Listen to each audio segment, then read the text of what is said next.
Ano ba yan si Alan? Tulog mantika. Anong oras na? Yan, Nay. Nag-inom na naman kasi kagabi. Hayaan mo na matulog. Hayaan mo na. Abi, halos buong buwan na siyang ganyan. Hindi ba yan maghahanap ng trabaho? Eh dapat siguro, hiwalayan mo na.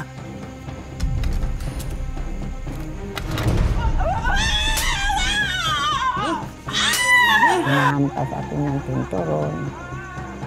Sisigaw-sigawan ako. Di ka pa namatay. Ano ginagawa mo sa kanila, ha? Ay! Tama na!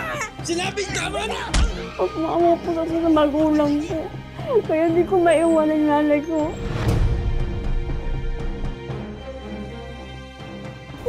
Uy, Fe, maiba. Ikaw ba, ayaw mo bang mag-asawa ulit? 10 taon nang namatay yung asawa mo, ha? Oh, baby, ano ka ba? Napaglipasan na ako ng panahon. Teka, baka napaglipasan ng gutom. Pero yung ganda, hindi. Kasi pumila ka lang dyan. Tumayo ka, pipila ang lalaki sa'yo. Miss, parang magpagpilala. Oo, tapos ako naman, ha? Ay, ka na. Kada, ano ba? Daanin niyo nga kami! Bitawan mo nga yung bag ko! Ano ba? Bitawan mo kami! Kuya! Bitawan! Kuya! Wow! Ano kayo? Bitawan niyo nga yan! Ay, kailan ka? Ano, ikaw? Ha? Ay! Uwi na! Tatawag pa ako ng tanod, eh! Is okay lang kayo? Sira ulo yung mga yun. May problema.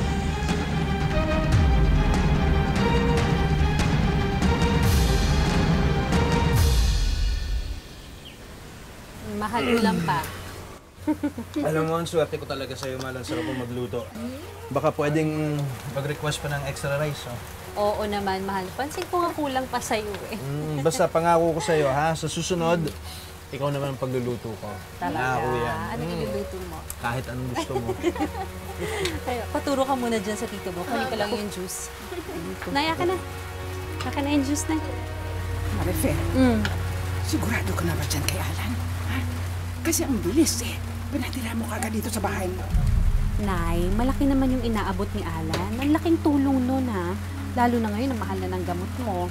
Ikaw ang iniisip ko. Marami akong naririnig tungkol dyan.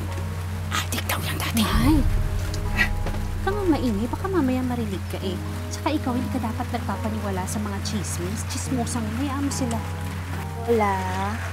Matagal na pong wala si tatay. Ngayon ko lang po ulit nakita mo si nanay, oh.